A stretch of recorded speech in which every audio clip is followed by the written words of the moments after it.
nós já fomos tão pequenos, tão poucos. Começamos ali com Danielberg e Gunnar Bingre e mais 18 irmãos que saíram da Igreja Batista naquela época. Um povo que talvez nem entrasse nas estatísticas, nas contagens, mas hoje nós somos milhões. Hoje nós somos mais de 30%, cerca de 30% da população brasileira. Quando a gente volta, lá nos anos 2000, a gente era em torno de 20%, aí depois nós subimos já mais um pouco, depois era 15%, pulamos para 22%, hoje somos cerca de 31% da população. Para a gente entender isso, é só a gente pegar quem era a maioria antes de nós, os católicos. Antes era 98%, aí depois baixou para 75%, depois para 64% e hoje só 50%. No ritmo que está, se nós mantemos esse ritmo de crescimento da igreja evangélica no Brasil, daqui a 10 anos, pouco menos de 10 anos, em 2030, nós já estaremos ultrapassando a quantidade de católicos. E como explicar isso? A explicação é uma só: a ação do Espírito Santo na igreja. Aqui nesse texto nós vemos Jesus lendo essa passagem de Isaías e aprendemos em primeiro lugar que Jesus era bom de Bíblia.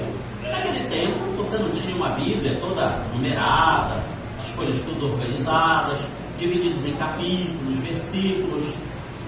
As crianças e jovens que já fizeram trabalhos escolares, sabe quando a professora chega e diz: olha, amanhã você vai trazer um cartaz. Aí quando dá domingo, 10 horas da noite, que chega da igreja, aí você lembra para o pai e para a mãe: pai, amanhã tem que levar uma cartolina. Ele já passou por isso. Pois é. Lembra quando você faz o trabalho, o cartaz na cartolina, enrola, leva no outro dia para o seu trabalho, para a sua escola? Pois eram assim os livros na época de Jesus. Eram rolos. É como se você pegasse uma cartolina e escrevesse todo um livro, todo um dos livros da Bíblia. Imagine só quantos livros não devia ser a Bíblia. Claro que não era 66 livros ainda. A Bíblia judaica tem 24, 22 livros. Então, cada sinagoga daquelas tinha mais ou menos uns 20 e poucos rolos. Cada um deles era um livro. Só que não tinha capítulos nem versículos. Já pensou você encontrar, se a gente te desse assim um rolo escrito na cartolina, todo o livro do profeta Isaías, 100 capítulos e 100 versículos? Ia ser meio difícil de você encontrar um trecho, não é? Mas Jesus, ele encontra esse que está no capítulo 61 de Isaías e faz a leitura dessa promessa, uma promessa messiânica, uma promessa, um texto que até hoje o povo de Israel aguarda que quem vai cumprir é o Messias, é o Salvador, que eles ainda estão esperando. Eles ainda não creem em Jesus como seu Messias. Mas quando Jesus fala: hoje se cumpriu essa escritura, o povo se espanta. O povo fica: mas é esse o filho do seu José, da dona Maria? Conhecemos seus irmãos, suas irmãs. Como é que ele vem querer ler esse texto e dizer que esse texto está se cumprindo nele? Quer dizer que ele que é o Messias, ele que é o Salvador, ele é a pessoa que veio libertar os oprimidos, dar vista aos cegos. Por isso ficou aquele rebuliço, aquela contenda, aquela polêmica ali na sinagoga, e as pessoas não queriam acreditar. Mas quando a gente lê esse texto com mais atenção, nós vamos observar também que Jesus deixou um enigma que poucos conseguiram decifrar. Quando você pega esse texto e vai lá no Antigo Testamento do profeta Isaías, você vê que Jesus não leu uma parte dele, ele não leu completo. Será que Jesus se esqueceu? Depois que termina essa parte, anunciar o ano aceitável do Senhor, aí você vai ver lá em Isaías 61, está dizendo: depois do ano aceitável do Senhor, está dizendo: e o dia da vingança do nosso Deus. Por que Jesus não leu essa parte, irmãos? Será que ele se esqueceu? Não se esqueceu. É porque aquele momento ali, ele tinha vindo anunciar o ano aceitável do Senhor, o tempo de Deus para salvar a humanidade. Ele ainda não tinha vindo anunciar o dia da vingança do nosso Deus. É por isso que às vezes, quando os ímpios, os maus, eles dizem: Deus não existe. Se Deus existisse, ele botava ordem nesse mundo, ele castigava toda a maldade. Por que ele não faz isso? Ele ainda vai fazer. Ainda vai chegar o dia da vingança do nosso Deus. quando toda maldade, todo pecado, toda injustiça serão julgados e punidos pelo próprio Deus, por aquele que virá julgar a todos, vivos e mortos, Jesus Cristo, o Salvador do mundo. Então, quando Jesus lê esse texto, ele mostra a ação do Espírito Santo. O Espírito de Deus estava sobre ele. Nós brasileiros, quando fala a palavra Espírito, a gente pensa logo assim, tipo um fantasminha, tipo assim uma pessoa transparente. Mas no original, que foi escrito a Bíblia Sagrada, no Antigo Testamento, Espírito é o hebraico Ruach, que quer dizer literalmente vento, sopro. O Espírito de Deus, o que é? É o vento de Deus, é o sopro de Deus. E quando Deus promete na sua palavra que Ele enviaria o seu Espírito sobre os seus escolhidos, sobre a sua igreja, sobre os seus fiéis, Ele está dizendo: eu vou mandar o meu vento, eu vou mandar o meu sopro. Então veja que quando nós vamos no Novo Testamento, Jesus promete no Evangelho de João: eu vou para o Pai, mas eu vou enviar outro Consolador, outro Paráclito. Quando a gente fala Consolador, ela não é bem a tradução exata dessa palavra Paráclito. Paráclito quer dizer um ajudador, alguém que está do teu lado, ombreado com você, não só para te consolar, não só para dizer chora aqui no meu ombro, não, mas para estar te auxiliando. Era um nome que era dado para a pessoa que ficava no tribunal ao lado daquele que estava sendo acusado de alguma coisa. É o que hoje nós chamamos de advogado. Então veja que quando ele promete enviar o seu Paráclito, ele está dizendo: eu vou enviar com vocês um ajudador, alguém que vai consolar vocês, alguém que vai advogar por vocês, alguém que vai defender vocês das falsas acusações. É tudo isso e muito mais que é o Espírito Santo. E é por isso que a igreja do Senhor tem crescido, apesar das lutas, das dificuldades, das perseguições. Aqui no Brasil nós temos liberdade de culto, de crença, podemos abrir um templo, uma igreja, andar com a Bíblia debaixo do braço, mas muitos países não têm essa liberdade. Muitos países os nossos irmãos são perseguidos, são torturados, são mortos, são expulsos pelo único fato de confessarem Jesus como Salvador. Mas mesmo assim a igreja tem resistido, a igreja tem suportado, porque o Paráclito que Jesus enviou está com ela até o fim dos tempos. Jesus promete esse Consolador, e no livro de Atos, capítulo 1, antes de subir aos céus, ele promete também para os seus discípulos: fiquem em Jerusalém até que do alto vocês sejam revestidos de poder, porque João Batista batizou com água, mas vocês serão batizados com o Espírito Santo. A ideia de batismo, irmãos, não é simplesmente você pegar uma substância, uma água, um líquido e jogar. Não, a ideia de batismo é você mergulhar, é você submergir. Jesus estava prometendo: vocês serão mergulhados no Espírito Santo. E é o que acontece em Atos capítulo 2, que os irmãos conhecem muito bem, o derramar do Espírito Santo. Jesus promete: vocês vão receber o poder do Espírito Santo. Em algumas Bíblias está escrito virtude, mas é a palavra grega dunamis.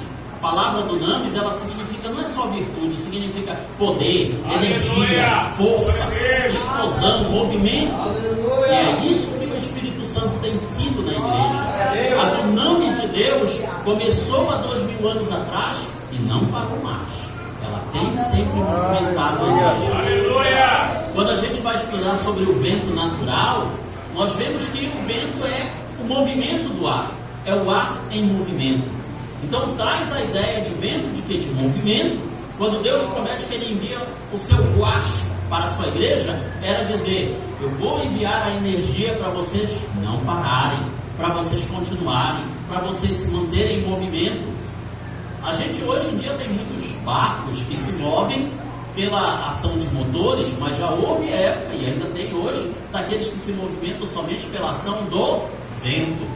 E aí qual é o trabalho dos marinheiros? Preparar as velas, colocar as velas bem estendidas e esperar o vento soprar. Assim também nós, a igreja, é como se fosse um barco desses. A igreja tem que manter o seu equipamento, as suas velas bem preparadas para receber o sopro de Deus. Deus promete que Ele vai enviar o vento. nós é que temos que estar preparados para recebê-lo e para transformar esse movimento da igreja. Às vezes nós nos ressentimos, porque hoje nós não vemos tantos milagres, tantos prodígios, tantos sinais. Cadê aquelas maravilhas que a gente lê no livro de Atos dos Apóstolos, que alguns teólogos até já disseram, olha, tinha que mudar o título de Atos dos Apóstolos. Tinha que ser Atos do Espírito Santo através dos apóstolos. Porque nesse livro nós vemos o Espírito Santo se movendo, nós vemos o Espírito Santo falando à igreja, nós vemos o Espírito Santo dirigindo o movimento, o andar dos discípulos e dos apóstolos, dizendo onde eles tinham que ir, onde eles não tinham que ir, o que tinham que fazer, o que não tinham que fazer. E nós vemos que a igreja, ela cresce em pouco tempo. Quando você vai para o último capítulo de Atos dos Apóstolos, Paulo está chegando em Roma, preso pelo crime de anunciar o Evangelho. E ali ele é recebido por vários judeus que já moravam em Roma. Dizem, Paulo, nós queremos saber mais dessa doutrina, queremos saber mais sobre esse Jesus, queremos saber mais sobre essa nova religião que está surgindo aí, porque por toda parte se ouve falar dele. Quer dizer que todo o Império Romano já tinha aceitado Jesus? Não. Muitos poucos eram cristãos, mas eles já tinham ouvido falar de alguma coisa e eles queriam saber muito mais sobre Jesus, sobre seus ensinos, sobre a sua doutrina. Tudo isso, o que ocasionou? O poder do Espírito Santo.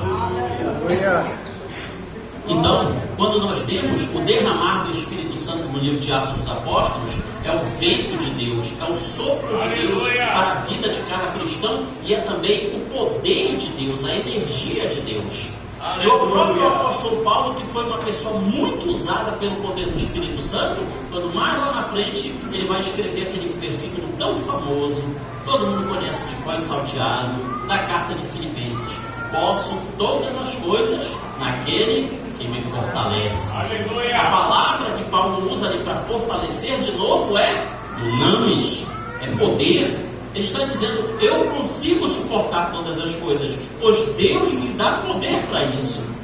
É como se na nossa linguagem hoje ele dissesse, Deus colocou um dínamo dentro de mim, Deus colocou um motor de energia dentro de mim, e por isso eu consigo suportar qualquer situação. É isso que o Espírito Santo tem sido na vida da igreja, é isso que ele quer ser na nossa vida. Quando nós pensamos no Espírito Santo, nós pensamos apenas naquele Espírito Santo de Atos 2, como falar em línguas, o batismo com o Espírito Santo, e isso também é verdade. Ele vem para nos batizar, para nos revestir de poder. Mas às vezes nós achamos que é apenas para isso. Nós confundimos a ideia de unção, de poder, como sendo apenas e tão somente o que às vezes as pessoas chamam de reteté. Elas acham que é apenas isso que é a ação do Espírito Santo. Não, a ação do Espírito de Deus ela é muito mais do que isso. Ela é também os dons espirituais que o apóstolo Paulo menciona: profecia, palavra do conhecimento, palavra da sabedoria, os dons de curar, a fé. Tudo isso vem através do Espírito Santo de Deus. Veja também que a ação do Espírito Santo ela não é apenas e tão somente para um grupo pequeno de elite. O apóstolo Pedro, ele é chamado por Deus em Atos capítulo 10 para levar a palavra aos não-judeus, aos gentios. Toda aquela ação que você vê em Atos capítulo 2, ela acontece sobre judeus e pessoas que eram convertidas ao judaísmo. Então, até hoje, a gente vê muito aquela mentalidade judaica nas pessoas, de que o Evangelho é apenas para um grupo pequeno. E assim os apóstolos talvez pensassem.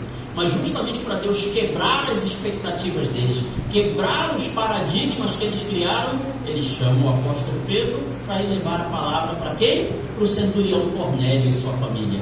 E enquanto Pedro estava falando de Jesus, aquelas pessoas ali são batizadas pelo Espírito Santo. E causa espanto em Pedro e nos demais judeus que estavam com eles. Eles não imaginavam que Deus pudesse fazer aquilo. O que é que aprendemos com isso, irmãos? A ação do Espírito Santo de Deus, ela não segue as nossas regras, ela não segue as nossas expectativas, ela não segue os nossos horários. Ele tem a sua própria agenda, ele tem o seu próprio método. Cabe a nós nos colocar colocarmos à disposição do Espírito Santo para realizar a vontade dele. A partir do momento que nós deixamos de querer ordenar o Espírito Santo e nos tornamos senhores dele, nós estamos desvirtuando o que Deus quer para nós. Mas a partir do momento que nos colocamos na posição de servos do Espírito Santo, servos do Espírito de Deus, ele nos usará poderosamente. Muitas vezes queremos que ele se submeta à nossa vontade. Eu quero profetizar, eu quero pregar, eu quero cantar, e o Espírito Santo vai ter que agir para me dar todo aquele respaldo, fazer aquilo que eu quero que ele faça. Não, é o contrário. Nós é que precisamos estar à disposição dele. O apóstolo Pedro entendeu isso muito bem. Entendeu isso e defendeu a sua posição sobre esse batismo dos gentios. E aqueles discípulos entenderam. Deus concedeu até a eles este dom maravilhoso. Assim chegou até nós. Nós não somos judeus, nós somos brasileiros, nós somos gentios, ou seja, não judeus, mas para nós também chegou o Espírito Santo há um século atrás, aqui no nosso Brasil. Aleluia, Deus! No estado do Amapá também, já somos uma igreja centenária, um povo centenário, tudo isso por quê? Pela ação do Espírito Santo. Glória! A ação humana talvez não tivesse chegado tão longe, mas Deus, através do seu Espírito, soprou, impulsionou a sua igreja, fez a sua igreja avançar, trouxe à sua igreja a energia que ela precisava para quebrar as barreiras, os obstáculos. Hoje em dia, nós temos produção de energia elétrica através de quê? Daquelas grandes turbinas, aqueles mega ventiladores chamados turbina eólica.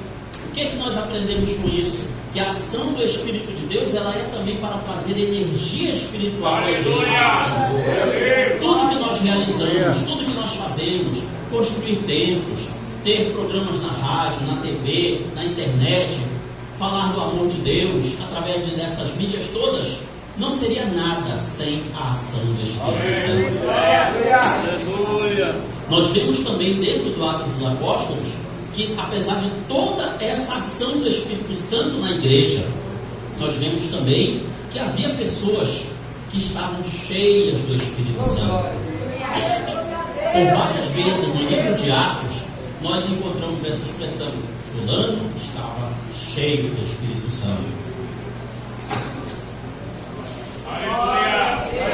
Graças a Deus. Aleluia. Veja, por exemplo, quando a Bíblia relata no livro de Atos sobre os diáconos. Os diáconos foram separados para quê? Para servir a Santa Ceia? Não. Os diáconos eram separados para servir alimentos às viúvas e necessitadas. Eles estavam ali com apenas essa função. Porém, na hora de escolher esses diáconos, o que é que os apóstolos dizem?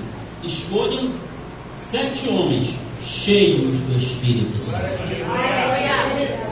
Um desses diáconos, Estevão, foi justamente o primeiro mártir da igreja. Foi aquela pessoa que, cheia do Espírito Santo, desafiou um grupo de fariseus, de mestres da lei, doutores da lei, anunciando a eles a palavra de Deus e mostrando que o Cristo, que o Jesus que eles tinham crucificado algumas semanas atrás, agora este Jesus é que era o Messias, o Salvador, e o Rei de Israel por direito. Então vemos aqui a ação do Espírito Santo de forma poderosa. Quando Jesus diz: vocês receberão o poder do Espírito Santo e serão minhas testemunhas. Essa palavra testemunha, ela não reflete toda a complexidade do que foi escrito. Em grego é mártiros, que quer dizer o quê? Mártir. Aquela pessoa que está disposta a morrer por aquilo que ela está fazendo. Então, quando o Espírito Santo de Deus nos reveste para sermos testemunhas, não é só para você dizer: eu creio em Jesus como meu Senhor e Salvador, eu creio que Jesus vai voltar, eu creio que existe um julgamento, uma condenação para os ímpios e recompensa para os fiéis. Não é apenas você proclamar essa verdade. Você está disposto a morrer pela sua fé? Você está disposto a morrer por aquilo que você apregou, que você anuncia? Pois é isso que significa ser testemunha de Jesus. Os discípulos, eles pagaram muito caro, eles pagaram um alto preço pela sua defesa do Evangelho. Eles não ficaram ricos, não ficaram famosos, não ficaram benquistos perante a sociedade. O próprio apóstolo Paulo escreve: nós apóstolos fomos colocados em último lugar. Nós somos injuriados, somos perseguidos, passamos dificuldades. Tudo isso por quê? Porque eles anunciavam a Jesus ressuscitado. Eles diziam: este Jesus, ele ressuscitou, ele esteve conosco e ele é o Salvador. E se vocês quiserem se salvar, vocês têm que crer nele. E por isso eles foram perseguidos, eles foram apedrejados, eles foram mortos, mas não negaram a sua fé. Porque o poder do Espírito Santo estava neles. Porque eles estavam cheios do Espírito Santo. E é desse tipo de testemunhas que Deus precisa. São essas pessoas que Deus quer hoje em dia. Será que você pode ser uma dessas testemunhas? Será que você tem o Espírito Santo em sua vida para estar disposto até a abrir mão da sua vida por aquilo que você defende? Pois é isso que nós temos que ser. Se não formos verdadeiras testemunhas, nós estamos sendo falsificadores da palavra. Somente com a ação do Espírito Santo nas nossas vidas é que podemos ser verdadeiras testemunhas. O poder do Espírito Santo na igreja, ele é para convencer o pecador, para trazer as pessoas a Cristo. Jesus disse: eu vou para o Pai, mas vou enviar o Consolador, o Espírito Santo, e ele vai convencer o mundo do pecado, da justiça e do juízo. Porque o ser humano por si mesmo, ele não acha que ele é um pecador. Se você chegar a qualquer pessoa e dizer: você quer aceitar Jesus como teu Salvador? Não quero, não preciso. Eu sou uma pessoa muito boa, eu não mato, eu não roubo, eu não bebo, eu não fumo. Eu sou uma pessoa boa, eu sou um bom pai, uma boa mãe, um bom filho, um bom empregado. Eu sou uma pessoa muito boa, eu não preciso de Jesus. Somente a ação do Espírito Santo é que pode convencer a pessoa: você é um pecador. Glória a Deus! E se nós não tivermos o Espírito Santo ao nosso lado, quando pregamos, quando anunciamos, quando evangelizamos, nós seremos um fracasso na nossa pregação, na nossa evangelização. Portanto, busquemos o poder e a ação do Espírito Santo para a nossa vida, para que a nossa pregação, para que o nosso evangelismo realmente faça sentido, faça diferença. Muitas igrejas hoje em dia estão pregando Jesus da maneira errada. Olha, vem para Jesus e ele vai te curar, ele vai te dar emprego, ele vai te dar trabalho, ele vai aumentar o teu salário, vai resolver os problemas da tua casa. Mas não é isso que o Senhor Jesus mandou nós pregarmos. Ele nos mandou pregar a mensagem de arrependimento, de mudança de vida, de libertação. Aleluia. E não teremos sucesso nessa pregação se o poder do Espírito Santo não estiver conosco. João Batista, quando começou o seu ministério, não disse: gente, venham se batizar, que é para vocês terem uma vida melhor, que é para vocês terem os seus problemas resolvidos. Não, se arrependam dos seus pecados. O próprio Jesus, quando ele começa o seu ministério, ele não diz: me sigam porque eu tenho o poder de curar as enfermidades, me sigam porque eu tenho o poder de multiplicar os pães e peixes. Não, ele disse: o tempo está cumprido, o reino de Deus está próximo, arrependam-se, creiam no Evangelho. E é essa mensagem que os apóstolos continuaram a falar, e é essa mensagem que nós temos que pregar nos dias de hoje, para que as pessoas se arrependam do seu mau caminho, mudem sua vida, mudem suas atitudes, com o poder de Deus na vida delas, para que assim se cumpra a mesma mensagem que está lá em Atos 2,38, quando o apóstolo Pedro, aproveitando aquele momento do batismo, do derramar, do Pentecoste, disse: arrependei-vos e cada um de vós seja batizado em nome de Jesus Cristo para perdão dos pecados, e recebereis o dom do Espírito Santo. Então, o Espírito Santo, ele vem como um dom, como um presente para aqueles que se arrependem, para aqueles que se batizam nas águas, para aqueles que mudam, largam a sua velha vida. Hoje em dia nós temos muitos artistas, celebridades, gente famosa que às vezes deixa de fazer sucesso no mundo. Não estou vendendo direito meus CDs, já sei, vou virar crente, vou virar evangélico, vou vender lá para os irmãos os meus CDzinhos. Então, hoje em dia nós temos muitas pessoas assim. Temos que estar vigilantes, temos que recebê-las com amor, mas também temos que estar vigilantes para que não haja falsas conversões. É bem verdade que muitos, graças a Deus, realmente se convertem, mudam de vida, abandonam seus maus caminhos e se tornam verdadeiros testemunhos de Jesus. Por isso, nós devemos estar sempre orientando, vigiando estas pessoas, para que elas realmente se tornem irmãos em Cristo, discípulos de Jesus. Precisa haver arrependimento, mudança de vida, precisam abandonar os seus maus caminhos e realmente se voltar para Cristo Jesus. E se eles abrirem o seu coração realmente para a ação de Deus, o Senhor vai mudar a vida deles, como mudou a nossa também. Muitos de nós éramos problemas para a sociedade, eram pessoas que a sociedade temia, pessoas que a sociedade via como sem solução, mas que hoje estamos servindo ao Senhor, nas igrejas, nos templos, nas congregações, porque Deus pode mudar essa vida através da ação do Espírito Santo. Portanto, que nós possamos começar a ver a ação do Espírito Santo na igreja com muito mais do que simplesmente falar em línguas, muito mais do que simplesmente profetizar. Isso faz parte, mas é apenas um pouquinho do que o Espírito de Deus pode fazer na igreja. E quando vemos a ação do Espírito Santo na igreja, observamos ainda no livro de Atos dos Apóstolos, ele comandando a atividade missionária. Esse trimestre estamos estudando justamente sobre missões e evangelismo na revista da CPAD.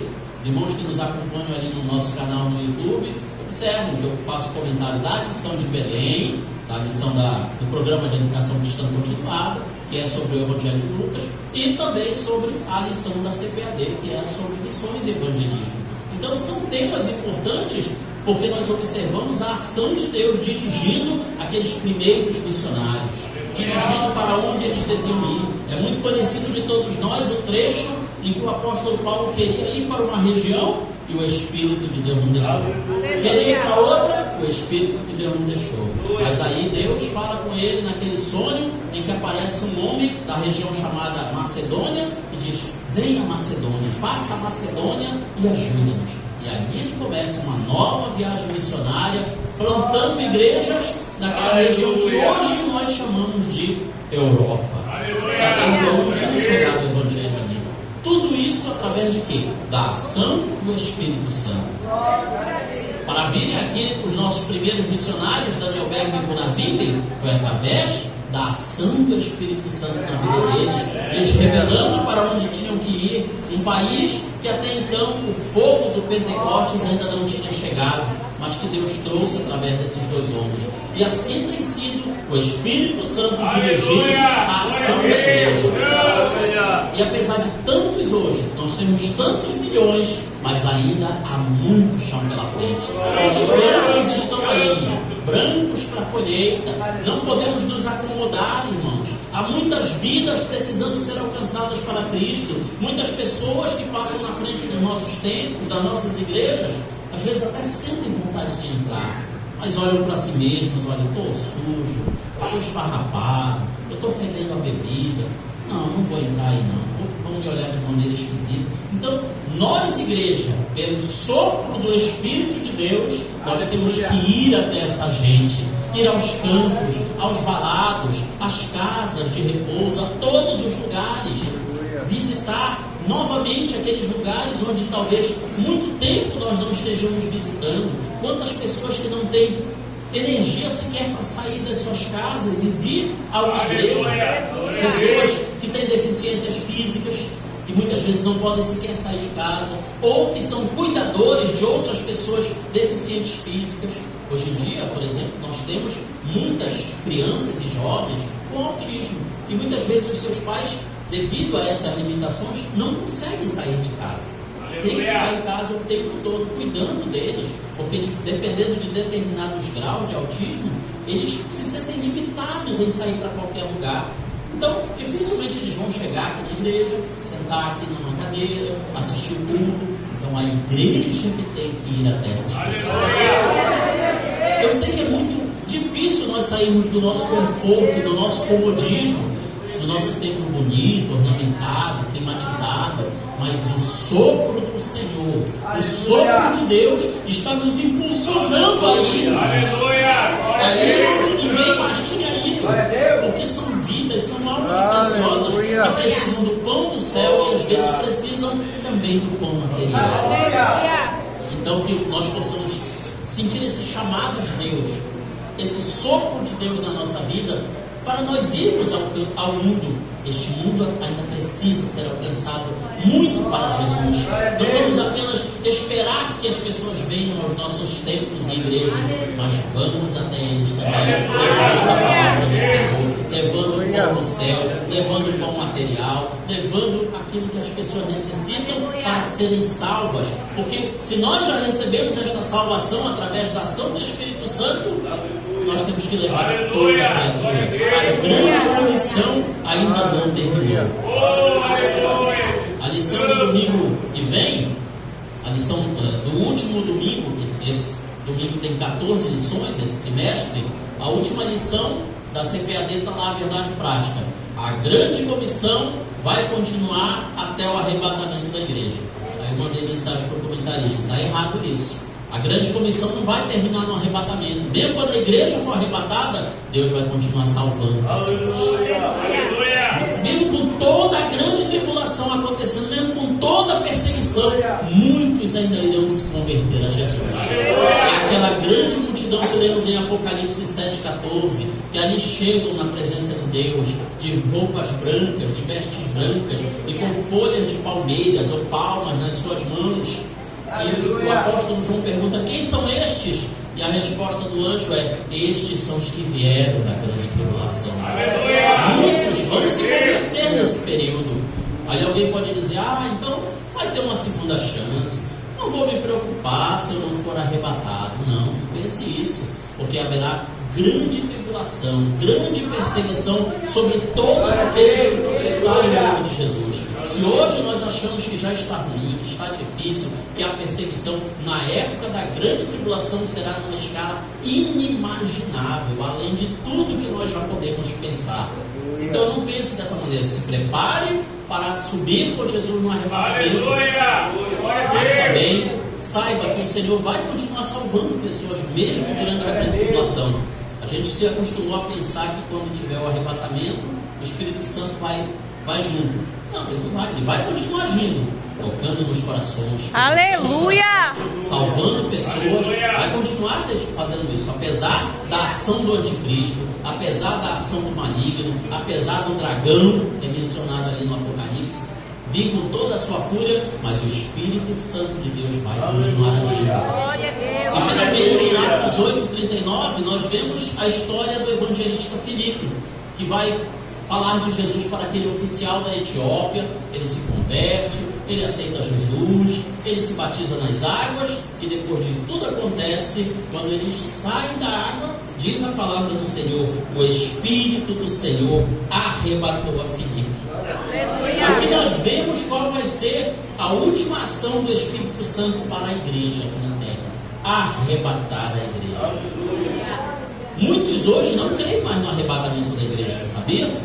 Mesmo nas Assembleias de Deus, tem pessoas que não acreditam. Não, a igreja vai passar pela grande tribulação. Não, a igreja não vai. A igreja vai ser tirada da terra antes.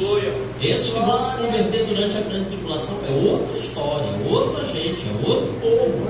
Mas a igreja que estiver preparada, o Senhor vai tirar desta terra antes da grande tribulação.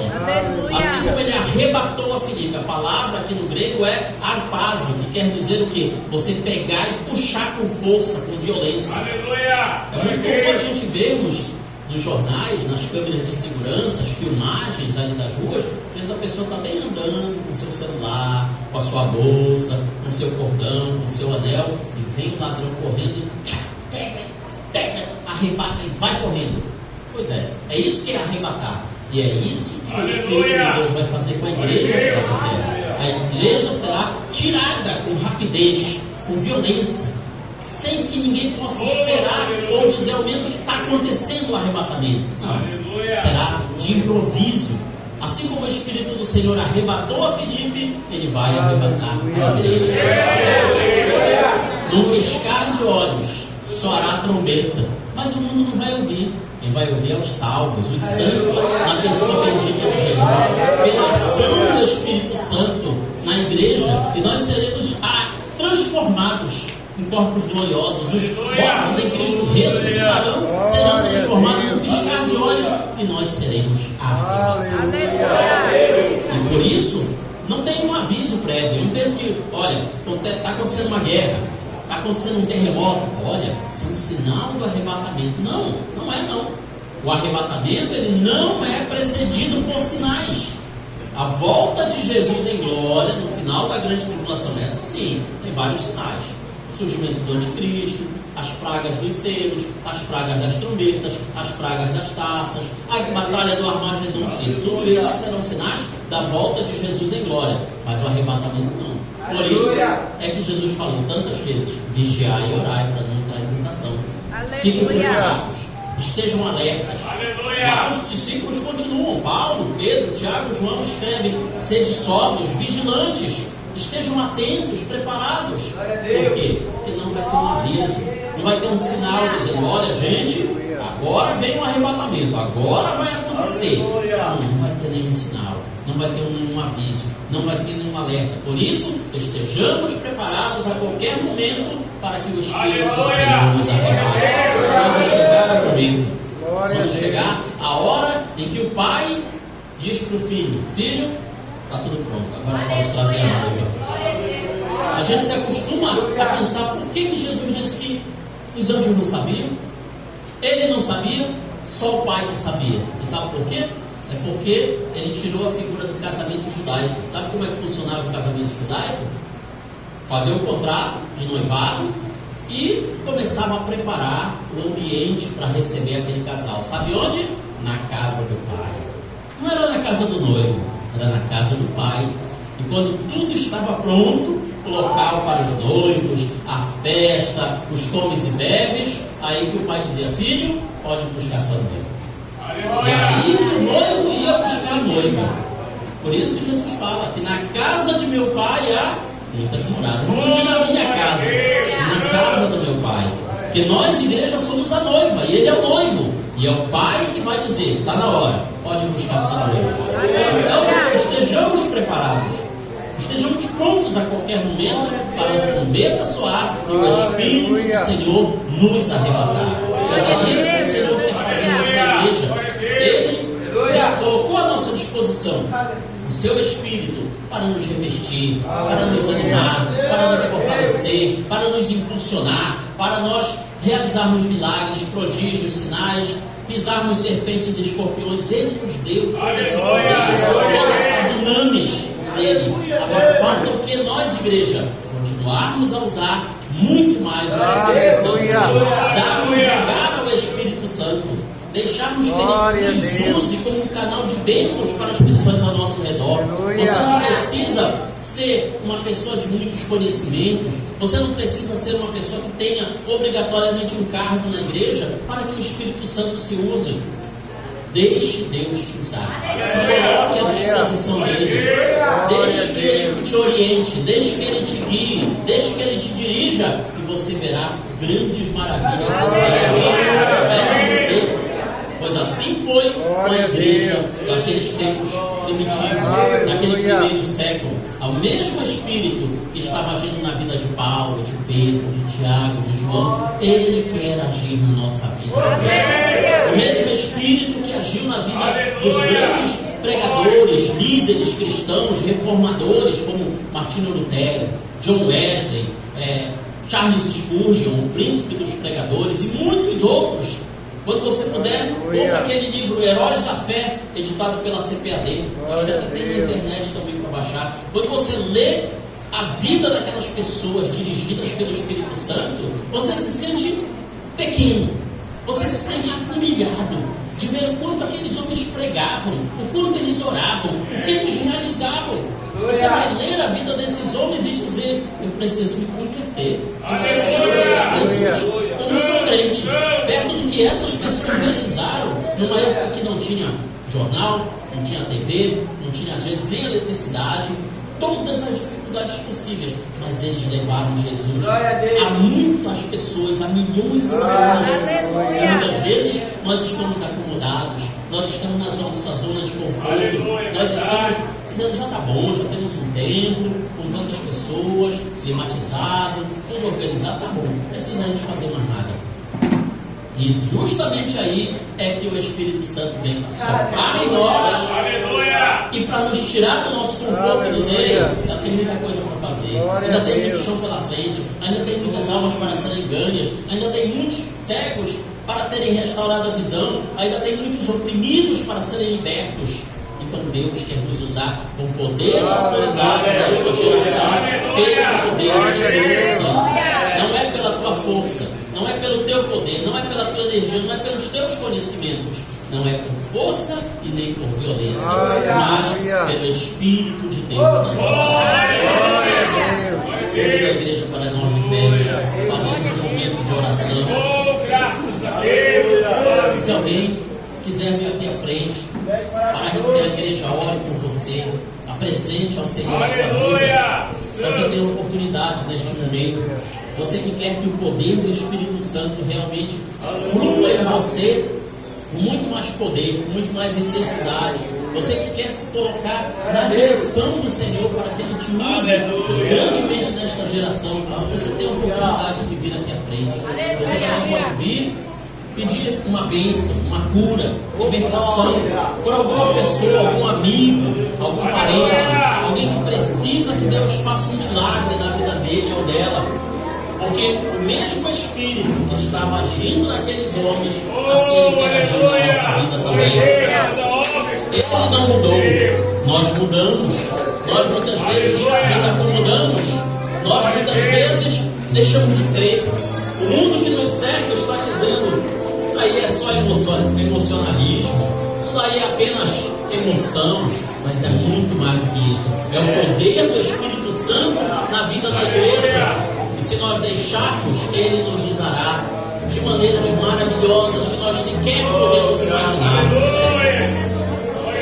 Glorioso Deus, Pai que está no céu, te apresentamos, Senhor, a igreja, os teus filhos aqui reunidos. Senhor, que o teu Santo Espírito venha soprar sobre nós com intensidade. Senhor, sopra em nós o teu vento, Deus. Vem, Senhor, inflar as nossas velas espirituais, para que possamos sair do comodismo, sair da nossa zona de conforto, para que possamos ir a este mundo com poder e autoridade, falar das tuas maravilhas, chamar este mundo ao arrependimento, chamar este mundo para se voltar para ti, Senhor. Ó Deus, que o teu Santo Espírito venha a nos energizar, que a tua dunamis, Senhor, venha nos movimentar, venha nos tirar, Senhor, da nossa situação de inércia, de estarmos parados, ó Deus. Ó Senhor, nos perdoa se muitas vezes não temos deixado que o teu Espírito age em nós como deveria. Nos perdoa, Senhor, se muitas vezes temos extinguido o teu Espírito Santo em nossas vidas. Vem, Senhor, nos avivar. Vem, Senhor, acender a chama do teu Santo Espírito em nós. Venha, Senhor, nos usar com poder e autoridade nesta geração. Visita teus filhos que estão enfermos. Venha trazer a cura. Venha trazer a saúde. Aqueles que estão, Senhor, passando por tribulações, por dificuldades que o Senhor sabe quais são. Que o teu Santo Espírito possa vir libertar os oprimidos. Que o teu Santo Espírito possa vir, ó Deus, e trazer a bênção que os teus filhos necessitam, para que o teu nome seja glorificado. Senhor, abençoa esta igreja. Abençoa cada um dos teus filhos. Guarda da corrupção deste mundo, Senhor. Sustenta em pé, que possam combater o bom combate, Senhor. Terminar a carreira e guardar a fé. Guarda nossas crianças, nossos adolescentes, nossos jovens. Guarda da corrupção deste mundo, Senhor. Não deixa se desviar, deixa se perder. Que cada um deles possa ser canal do teu Santo Espírito para esta geração, Senhor. Ó Deus, abençoa o teu povo, abençoa a tua igreja. Nos prepara para o momento glorioso que o teu Santo Espírito nos arrebatará deste mundo, Senhor. Prepara a tua igreja para este momento glorioso. Fica conosco, Senhor. Te louvamos e te agradecemos em nome de Jesus. Que o Senhor te abençoe e te guarde. Que o Senhor faça brilhar o seu rosto sobre ti e tenha misericórdia de ti. Que o Senhor sobre ti levante o seu rosto e te dê a paz. A graça de nosso Senhor Jesus Cristo, o amor de Deus nosso Pai, a comunhão e consolação do Espírito Santo seja com todo o povo de Deus. Amém.